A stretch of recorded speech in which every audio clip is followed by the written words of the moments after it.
Golf Smarter number 604 is brought to you by mybookie.ag, the safest place to play, and by 8sleep.com.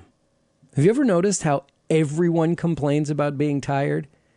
I really find it annoying, but everybody seems to be tired all the time. Why? Well, it's because your mattress sucks and you know it's true. So what's the first thing we do when we're looking for a new mattress? Well, research, right? Well, if you're thinking about buying a new mattress or even looking for a new mattress, let me save you a ton of time because you need to know about the 8 Smart Mattress. It's the same price, same comfort, and the reviews are just as good as the best beds in a box.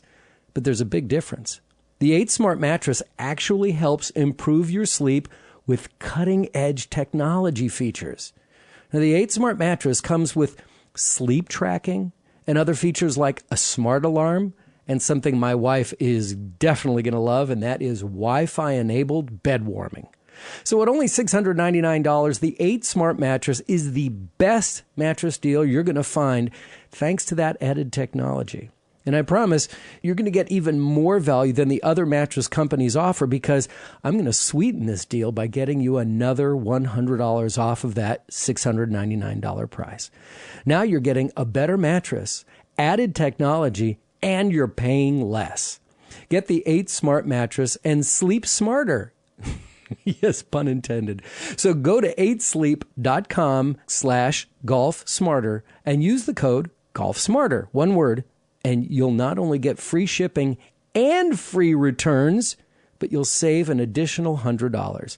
I'll make sure that there's a direct link in this episode's show notes. That's 8sleep.com, EIGHT sleep.com/golfsmarter. And make sure when you're checking out, you put in Golf Smarter to redeem this generous offer. Taking your best swing from the range to the first tee by eliminating tension and anxiety with Jamie Zimron. This is Golf Smarter, sharing stories, tips, and insights from great golf minds to help you lower your score and raise your golf IQ. Here's your host, Fred Green. Welcome back to the Golf Smarter podcast, Jamie. Thank you, Fred. I just love talking to you. Yeah, it's always and fun. all your audience, it's great. You're the best. Oh, well, not that. But you get feedback from our audience? You ever get to communicate with people from the Golf Smarter community? I do sometimes, and there have been a number of people who've bought my DVDs and are doing my exercises and my swing patterning and my golf fitness, make your golf club your health club, incorporating centering principles. Yeah, it's really nice, making a difference. That's awesome. Congratulations. I'm really happy. Well, this is your 10th appearance on Golf Smarter over the years. First one was episode 133, and now we're up into the 600. So wow. There is a lot of episodes, and if you enjoy listening to Jamie, then please go back and just type in Zimron. Go to golfsmarter.com. We have archives. We have the entire list there, and just do a search for Zimron, and you'll find every episode that she's been on. You can go back and listen to a lot more. But in today's conversation, Ms. Zimron, it's not about talking about women's golf, and it's not about talking about men's golf, or it's not an either-or thing. It's both, right? Because I want to talk about one of the things that you love is balance, but I also want to cover tension, because I have seen so many people take these beautiful practice swings, and then they step up to the ball, and you see the tension in their neck, their shoulders, their arms, their hands, everywhere, and they can't figure out why they had a bad shot after such a great practice swing. Well, it's interesting that the body parts you just alluded to, I think you did it consciously, but you referred to upper body parts, neck, hands, shoulders. And so that is where a lot of tension shows up. And it's a tendency that people have, which is to try to mobilize power in their upper body and through muscles, muscular force. And that comes about from not really being connected enough to their core, the trunk of the body, and their base, their legs, their big muscles. So I don't think you did that on purpose, Fred. Well, that's because that's what I can see. Well, that's what you can see. And it really is what people do, because they when you're trying to kill the ball, think about it. You grit your teeth, you squeeze your hands, you flex your muscles, and you go, whoa, with a lot of tension in the upper body. And people do that because they really haven't been taught very well to be connected to their full body or how to use their lower body, starting from the feet, the legs, their center, their belly, their hips, the core, the whole trunk of the tree, shall we say. Yeah. And, we have a culture that is very head-oriented.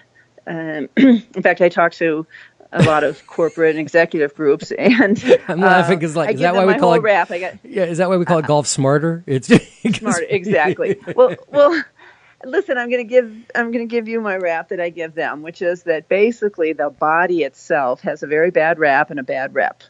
And what I mean is that our Judeo-Christian ethic is very like, don't go there, right? Anywhere from the neck down, particularly kind of the private parts and the hips and the center, where that is. So we're kind of not supposed to relate to that part of the body. We really are even more in our heads these days. We're on our devices. We're always looking at our computers. We're thinking, and we sort of respect the mind and the thought process a lot more than our bodily processes. Even in the East, like an Eastern master tends to be, sort of rickety beggar sort of person, just because the material world is sort of ephemeral and really not that real. And so, and on top of that, we're even living in virtual reality these days, which means disembodied reality. So I think part of my mission and that I think so important in golf is to get more connected in a somatic way. Soma means the body in Greek. So when we have this somatic, this body and body-mind connection, the body-mind being not two separate things joined, but really one integrated whole of the body-mind working together, then all of a sudden we don't have to just mobilize that sort of upper body tension and force. It's amazing how when we are connected and being able to use and be present, in the first place, just be present in our feet and our legs and our hips and our belly, that all of a sudden we find that tension automatically kind of dissipates in the upper body when we're using the full body properly. Is that why that old saying, the golf adage of if you wanted to go farther, swing easier? I mean, is it just about losing the tension? Is that what that means? Well, it's certainly related, and I think it's an old golf adage. I think it goes back to like Lao Tzu or something, right? Do less, accomplish more. Yeah, that's sort of Eastern wisdom. But I always look at things from what I call a ki point of view. Ki is your energy. I is this unified, integrated, connected way of using our ki, our energy. So if you think about tension from an energy point of view, tension really is energy that's tight, that's bound up. So if you or any of your listeners right now say, squeeze your fist, make a fist, or tighten your arms, or tighten your jaw, or get really worried, furrow your brow, it takes energy to do that. And if you think about where your energy is, it's kind of bound up, right? It's bound up in that tension. Now, the energy has to get into the club and into your swing and ultimately into the golf ball. If you're tight, your energy is not going to go into the swing of the golf ball.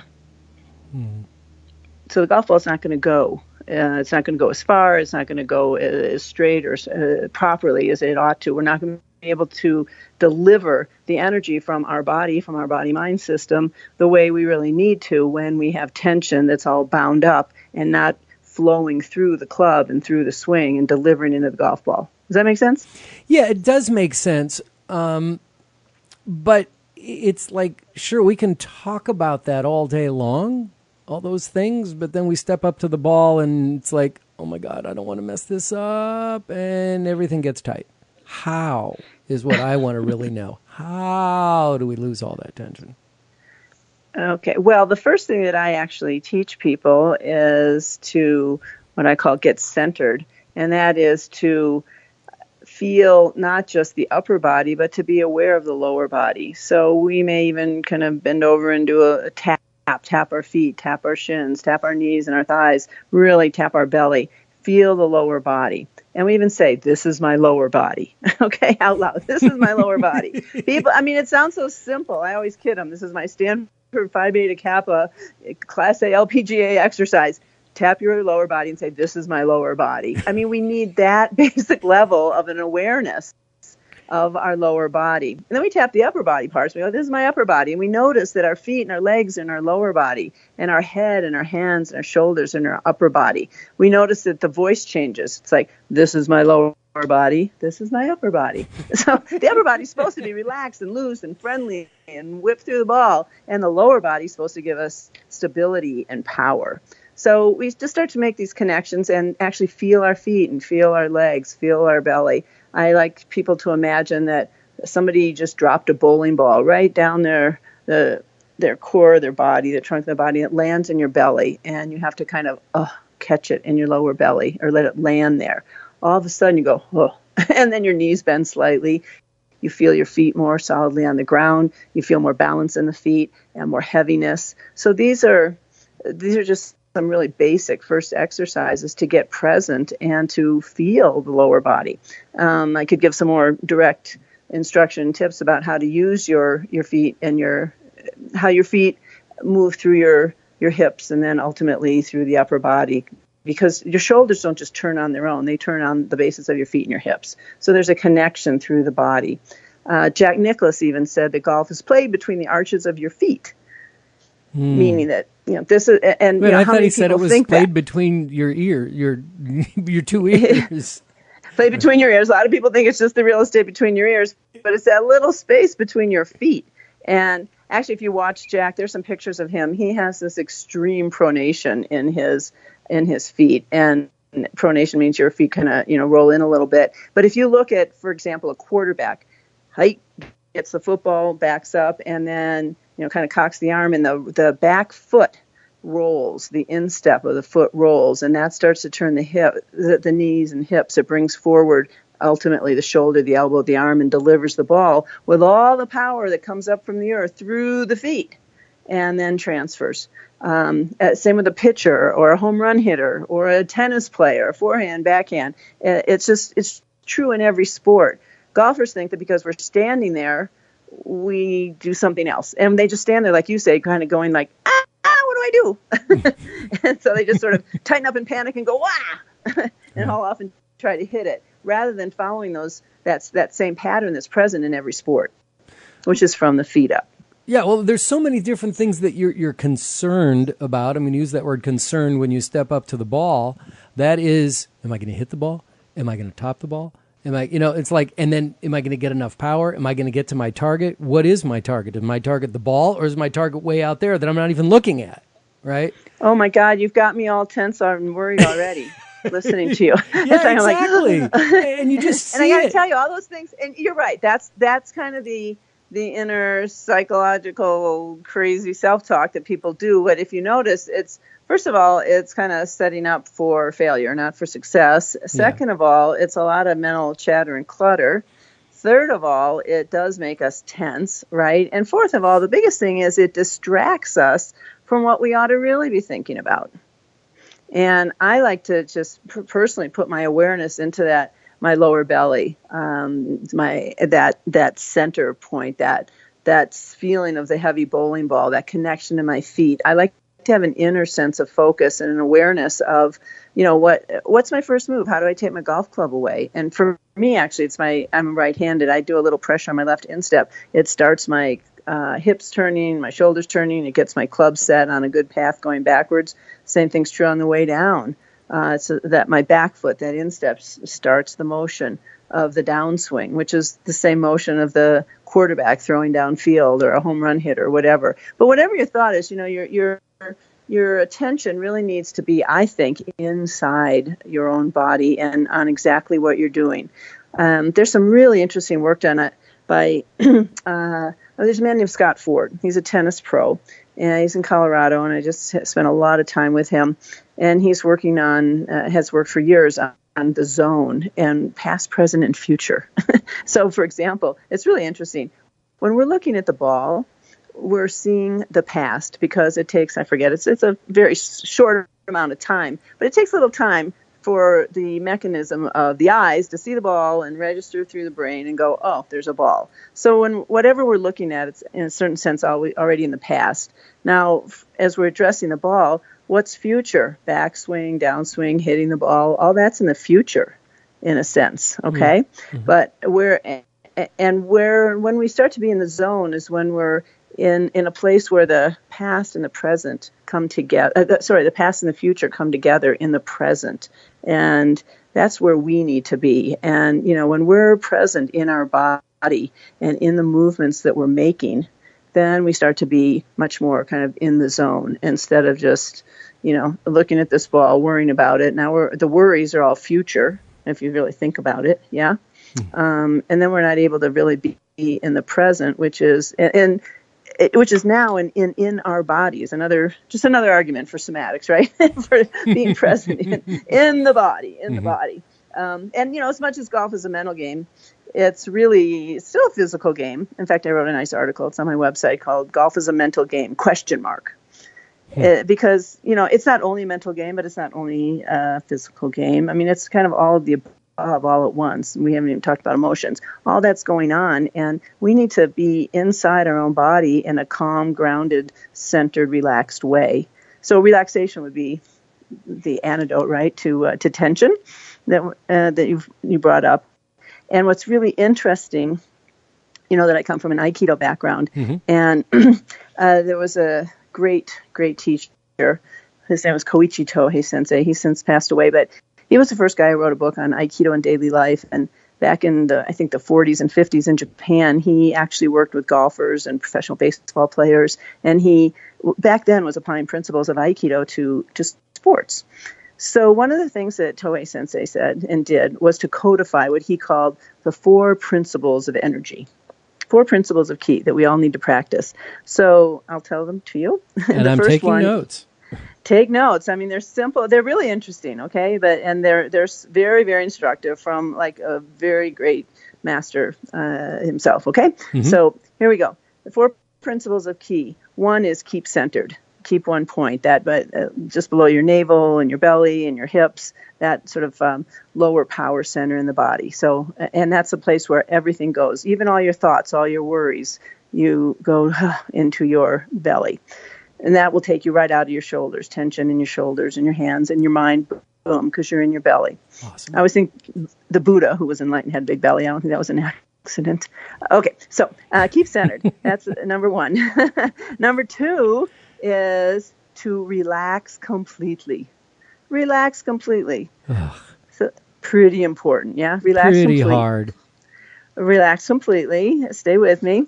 And then another one is super, I'll tell you the really, really most interesting last. But the third one is extend ki, extend energy. So we don't want it to be stuck. We want it to be flowing. We want to be able to get it through our limbs and through the tennis racket or the golf club or our voice or our words, whatever it is we're doing. We want singing or playing an instrument. We need to be able to extend ki and connect it and flow it through ourselves and whatever we're doing. So, and we can do that. We can only do that, of course, when we're relaxed and when we're organized and around a center. And then here's the 4th one, because we've heard of those first 3 things. Be centered, relax completely, let it flow. But here's the 4th one, and he called it weight underside. Weight underside. Wait. What is that? WAIT or WEIGHT? WEIGHT. Oh. Weight underside. That's underside. That heavy bowling. That's like let everything fall to the bottom. The way I describe it, even to my CEOs that I talk to, is shake up one of those snow globes. Yeah. And you'll see the snow as like molecules of energy, and then let it settle. It all settles to the bottom. That settling to the bottom is that weight underside. We get kind of heavy. Wow. And if you think about it, and that helps us to get grounded, it counteracts tension. You automatically breathe and relax. And if you think about from an emotional standpoint, if I was to say, boo, and scare you, you go, huh. So we would stop breathing, we'd tighten up, we'd go up. And we really need to go down. So this weight underside helps us to go down. Mm-hmm. And it counteracts tension and it counteracts fear. It gives us stability. It gives us a sense of presence and solidness in ourselves. So I've always thought that was really fascinating. 4 major principles of ki. And how did you ever think of weight underside? I don't even know how it goes in Japanese, but the English translation we haven't even heard of, We know we should relax. We know all this other stuff, but weight underside is on the order of importance of one of the top 4 principles of energy.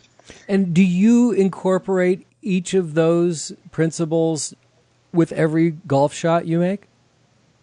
Well, absolutely, because think about it. If you're addressing the ball and then you notice that your hands are really tight and your shoulders are tight, that's not weight underside, is it? Mm-mm. That's weight upside. And so as you relax and you get aware of all that tension, which is really energy that's tight, and it's tight in your hands, and it's tight in your shoulders, and it's tight in your mind, and maybe it's tight in your jaw, and it's disconnecting you from the rest of your body. So as you get aware of that, and you go, oh, weight underside, boom, let that go, let it come down, and it gets organized. If you do weight underside through your center, through your belly, in that centered balance point, wow, then that really adds power to weight underside. So you can get all those things at once. And you will notice you automatically exhale. You automatically relax. All this is accomplished at once. And all the tension now is out of the hands, which you can't, the old thing of how tight should you grip the club?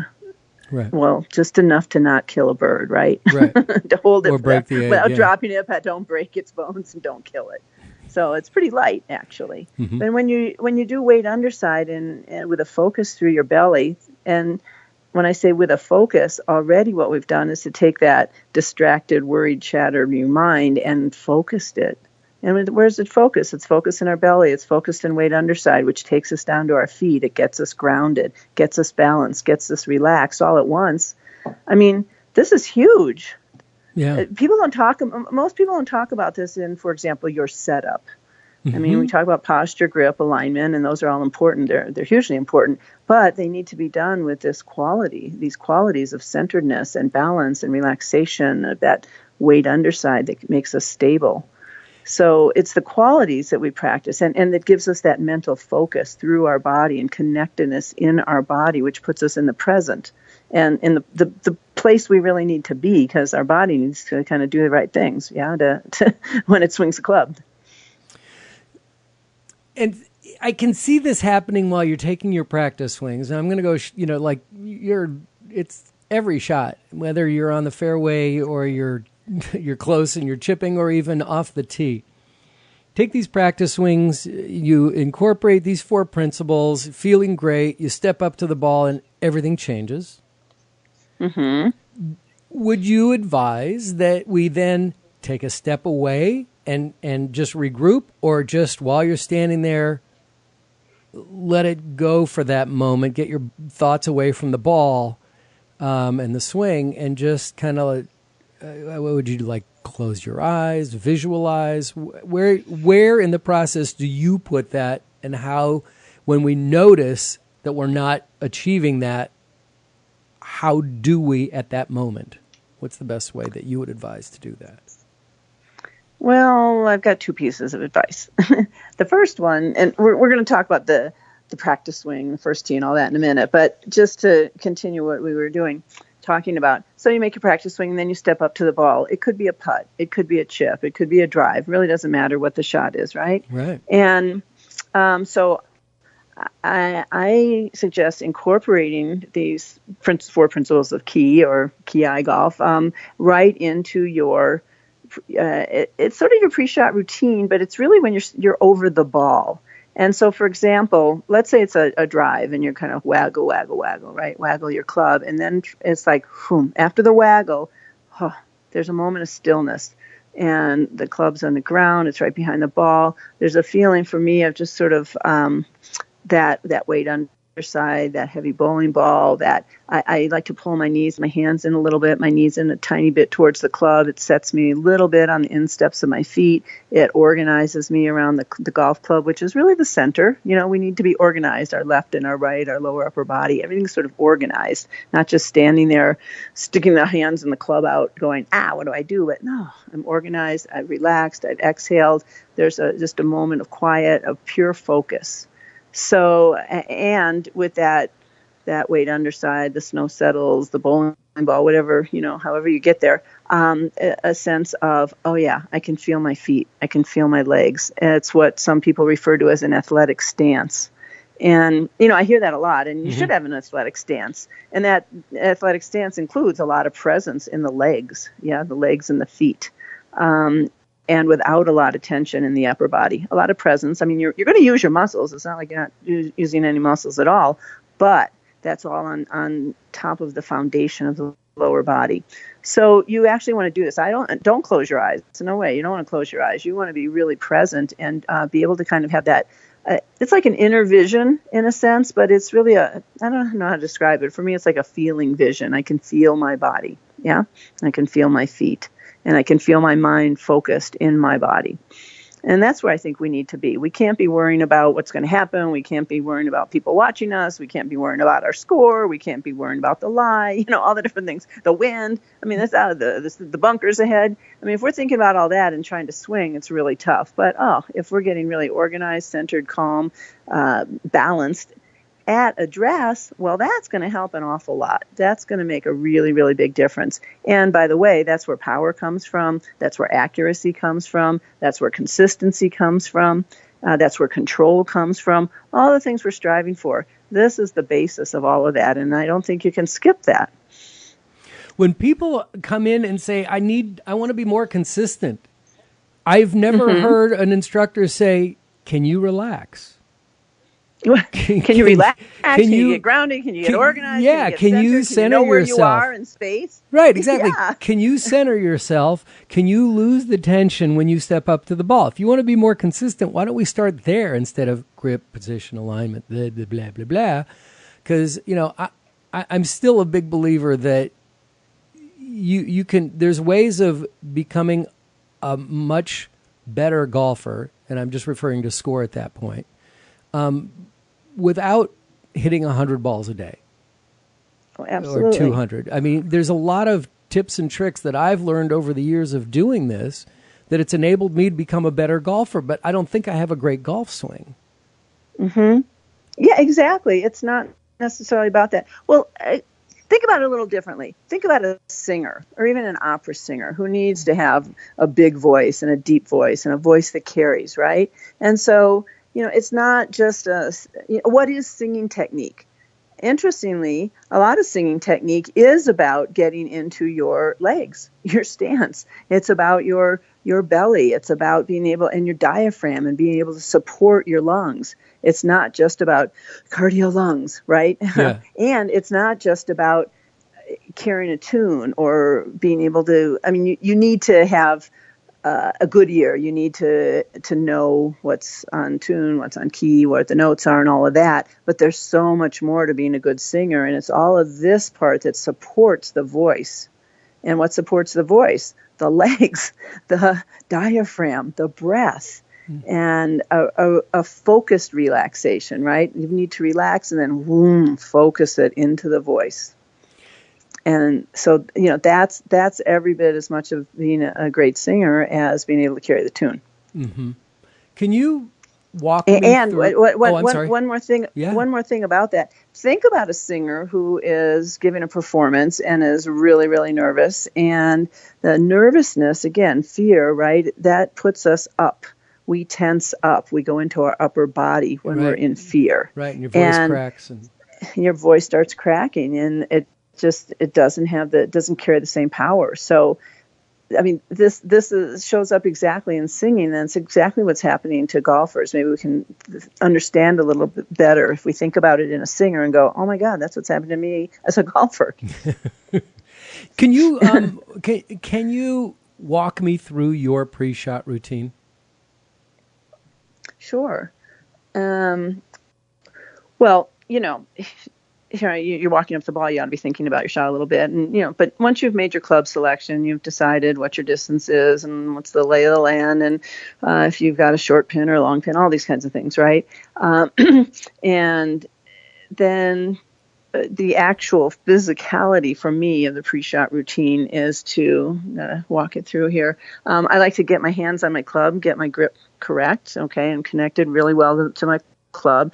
And I've stood behind the ball, and I've got, for me, it's like a sword line, right, where I'm going. I'm really looking at my target and where I want to go and connecting visually and somatically to my target, maybe taking into account if it's kind of a lie that's going to tend to give me a draw or a fade, that sort of thing, or the wind, etc. Okay, so, but those things aside, got my hands on my club, connected beautifully to it, got a good sword line, good connection to my target, and then to walking to the ball and walking into sort of that box, that you're to get the stance right. And I'm a righty, so what I'll do is put my club down first, sole the club, and get my face of my club exactly on my target line. And sometimes I'll find a leaf or a little something a foot, a couple feet ahead of me so that I can be sure that's on that line, right? So that the club face is lined up on my line. That helps me start to establish the alignment. The club is soled perfectly on the ground. And then I'll take my stance with my right foot, my back foot, and then kind of come around with my left foot. And because my club is soled on the ground and it's exactly aligned where I want it to, that gives me that puts me at the right distance that I'm standing from the club, because the club is built, it's fit for me, right? And so it's coming up at the right angle that I'm standing the right distance from the ball. Then I can set my feet, and I'll set my feet in parallel to the club face, right on line to my target. I hope that's kind of clear. What a lot of amateurs do is they kind of set their feet, and then they put their grip on, and then they bend over and they put the club on the ground. And it's just all kind of and that's backwards, skewed up. It's backwards. It's skewed up. They're not standing the right distance from the ball. They're not. You don't want to put your feet down first. Don't stand and then put your club down. You want to go behind the ball, know exactly, get connected to your target, align your club face, then align your feet to that, and with the bottom of the club flush on the grass, it's coming up at you at the right angle that gives you the right, what we call in martial arts, the right distance. You're standing the right distance from the ball. And you keep the club on the ground before your takeaway? You don't elevate it and have it suspended in the air? Well, I may waggle a little bit, but then it's waggle, waggle, waggle. Yeah, this is the important part for me. And part of the key eye routine is waggle, waggle, waggle, and then boom. No, club's on the ground. It's not suspended in the air. I've seen people who are successful at that, but I've also seen more who aren't, and they never get established. They never create a stability in their swing, and all of a sudden they're taking the club away, and then they're all over the place. So I like to get people a lot more stable.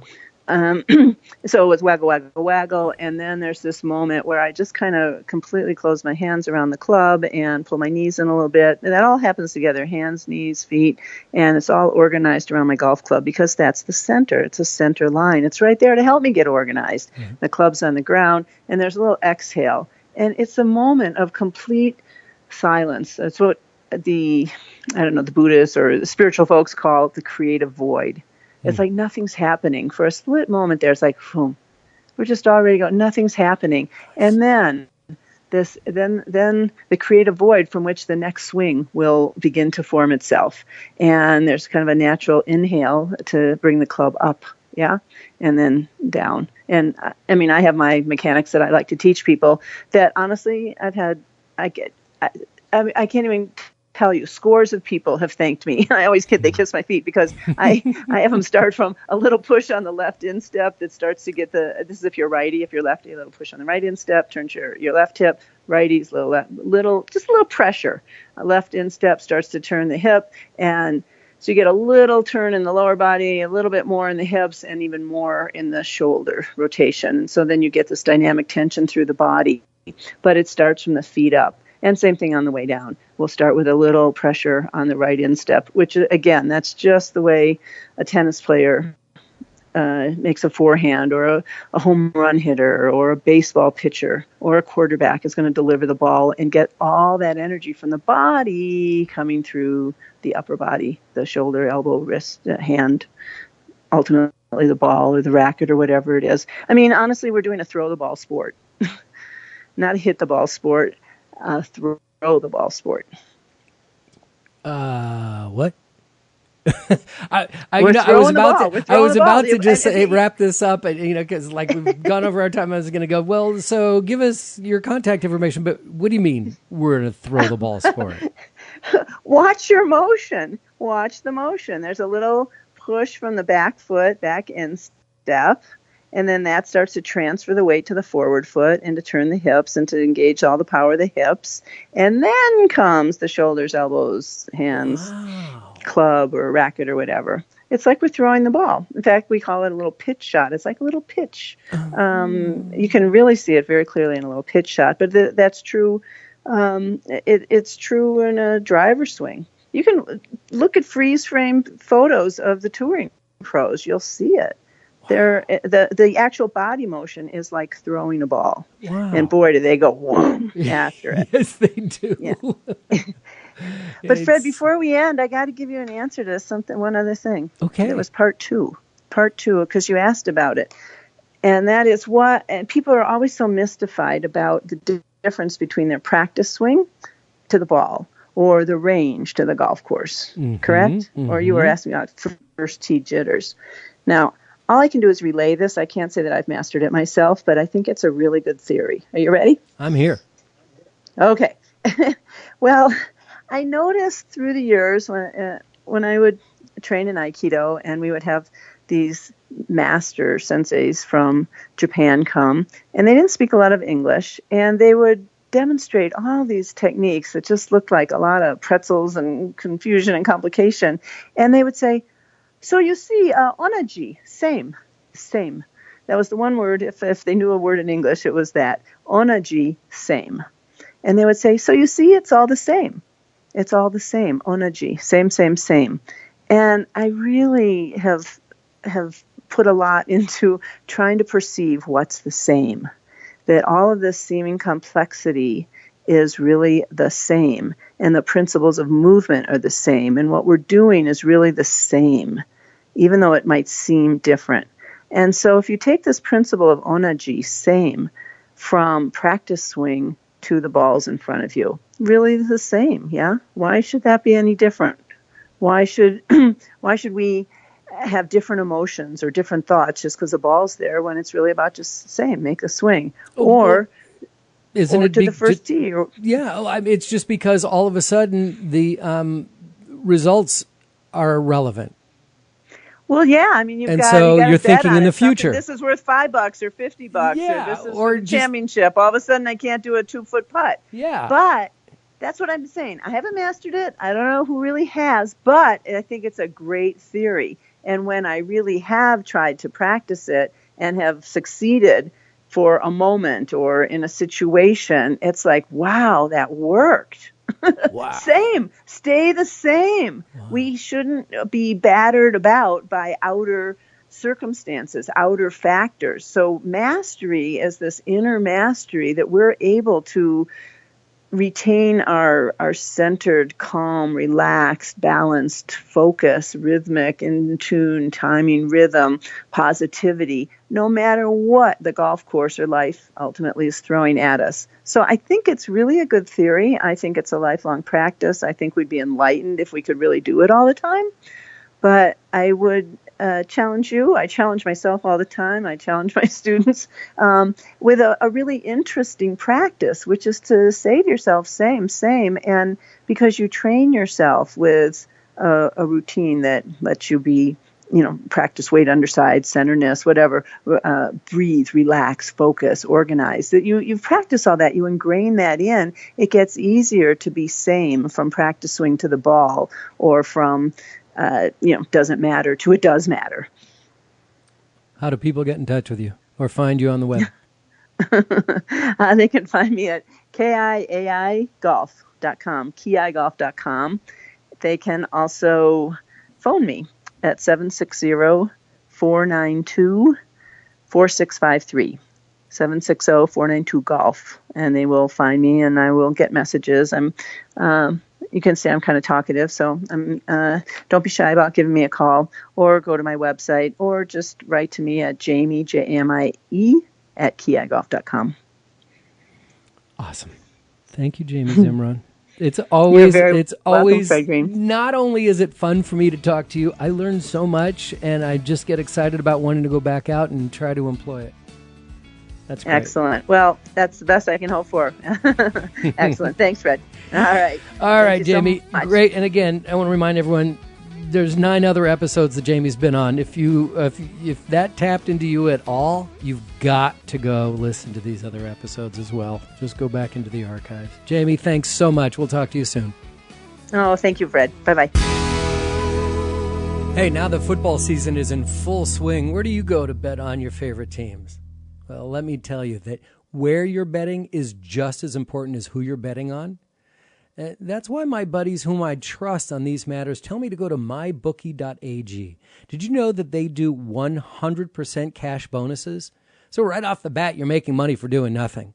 And they have the fastest payouts compared to their competitors. Seriously, just 2 business days for their payouts. So forget casinos and guys who don't always have the best reputation. Make your bets this week at mybookie.ag right on your smartphone. Use the promo code golfsmarter. So for the best odds anywhere, go to mybookie.ag. There's a link in today's show notes, or click on the ad at golfsmarter.com. Again, use promo code golfsmarter for up to a 100% deposit bonus at mybookie.ag. Yeah, I know we've experienced a little summer blackout here, but we're going to be back next week. So if you have any questions, comments, or suggestions, use hashtag GolfSmarter on Twitter, Instagram, or Facebook. Or, of course, you can just click on the Hey Fred button at golfsmarter.com.